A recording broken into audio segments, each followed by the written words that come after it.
Hallelujah. स्वागत है आप सबका मेरी भविष्यवाणियों की पुस्तक में। तो आइए हम आज के पवित्र वचन को पढ़ेंगे जो कि परमेश्वर की दासी पास्टर सोनिया यूसुफ नरूला जी के द्वारा लिखा गया है। परमेश्वर की मर्जी के लिए प्रार्थना करें, जैसा कि पहला शमूएल अध्याय 1 उसकी 11 आयत में लिखा है। और उसने ये मन्नत मानी, हे सेनाओं के यहोवा, यदि तू अपनी दासी के दुख पर सचमुच दृष्टि करे और मेरी सुधि ले और अपनी दासी को भूल ना जाए और अपनी दासी को पुत्र दे, तो मैं उसको जीवन भर के लिए यहोवा को अर्पण करूंगी और उसके सिर पर छुरा फिरने ना पाएगा। मेरे प्रियो, कलीसिया का काम चर्च में आकर सिर्फ आशीष को लेना या वचन को सुनना ही नहीं है। कलीसिया का काम ये भी है कि जो परमेश्वर का आत्मा अपने दास के द्वारा भविष्यवाणी के द्वारा आपको बता रहा है उसके लिए प्रार्थना करना, क्योंकि जब आप परमेश्वर की मर्जी के लिए प्रार्थना करते हैं तो आपका फायदा भी उसी के अंदर होता है। बाइबल में जब हम हन्ना के बारे में पढ़ते हैं तो लिखा है कि वह बहुत रोई, कुड़कुड़ाई और उसने खाना पीना छोड़ दिया था, लेकिन उसका फिर भी कोई बच्चा नहीं हुआ।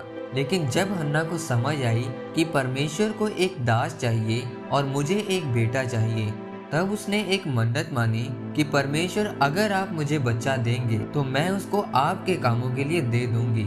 उसने परमेश्वर की इच्छा के अनुसार प्रार्थना की और फिर परमेश्वर ने उसको बेटे के साथ आशीषित किया। और जब उसने अपनी मन्नत को पूरा किया तो परमेश्वर ने उसको और बच्चों के साथ भी आशीषित किया। मेरे प्रियो, जब आप परमेश्वर की मर्जी के लिए प्रार्थना करते हैं कि परमेश्वर आपकी मर्जी मेरे जीवन में पूरी हो, और जब आप परमेश्वर की मर्जी के अनुसार चलते हैं तो फिर आप अपने जीवन में परमेश्वर की आशीषों को पाते हैं, जिस तरह हन्ना ने परमेश्वर की आशीषों को पाया। आज कुछ लोग आशीष तो लेना चाहते हैं, लेकिन कभी भी ये प्रार्थना नहीं करते कि परमेश्वर मेरे जीवन में आपकी क्या मर्जी है। वो कभी भी परमेश्वर की मर्जी के अनुसार नहीं चलते। परमेश्वर उनको कुछ और व्यापार देना चाहता है, लेकिन वो अपनी मर्जी के अनुसार कुछ और ही काम करते हैं और उसी के लिए प्रार्थना करते हैं। लेकिन अगर परमेश्वर अपने दास के द्वारा, सपनों के द्वारा उनको कुछ बताता है तो वो उसको नहीं समझते और अपनी ही मर्जी करते हैं। फिर वो बोलते हैं कि परमेश्वर मुझको आशीषित क्यों नहीं करता। मेरे प्रियो, जैसे हन्ना ने समझा कि परमेश्वर को एक दास चाहिए और उसने परमेश्वर की मर्जी को पूरा किया और परमेश्वर की आशीष को पाया, उसी तरह जब आप भी परमेश्वर की मर्जी को पूरा करते हैं तो आप अपने जीवन में परमेश्वर की आशीषों को देखते हैं। इसीलिए मेरे प्रियो, आपका पहला प्रार्थना का विषय ये होना चाहिए कि परमेश्वर आपकी जो भी मर्जी मेरे जीवन में है उसे अपने दास के द्वारा मुझ पर जाहिर कर। जब आप परमेश्वर की मर्जी के अनुसार मांगेंगे और परमेश्वर के वचनों पर चलते जाएंगे तो परमेश्वर धीरे धीरे आप पर अपनी मर्जी को जाहिर करेगा और आपको अपने बड़े कामों के लिए इस्तेमाल करेगा। आमीन।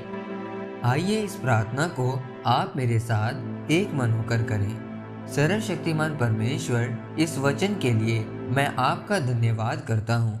पिता, मैं प्रार्थना करता हूँ कि मेरे जीवन में आपकी मर्जी पूरी हो। परमेश्वर अपना अनुग्रह मुझ पर करें और अपनी मर्जी को मेरे जीवन में पूरी करें, ताकि मैं आपके कामों को कर सकूं। प्रभु यीशु मसीह के नाम में आमीन। परमेश्वर आप सबको आज के वचन के ऊपर मनन करने के द्वारा आशीषित करें। आमीन।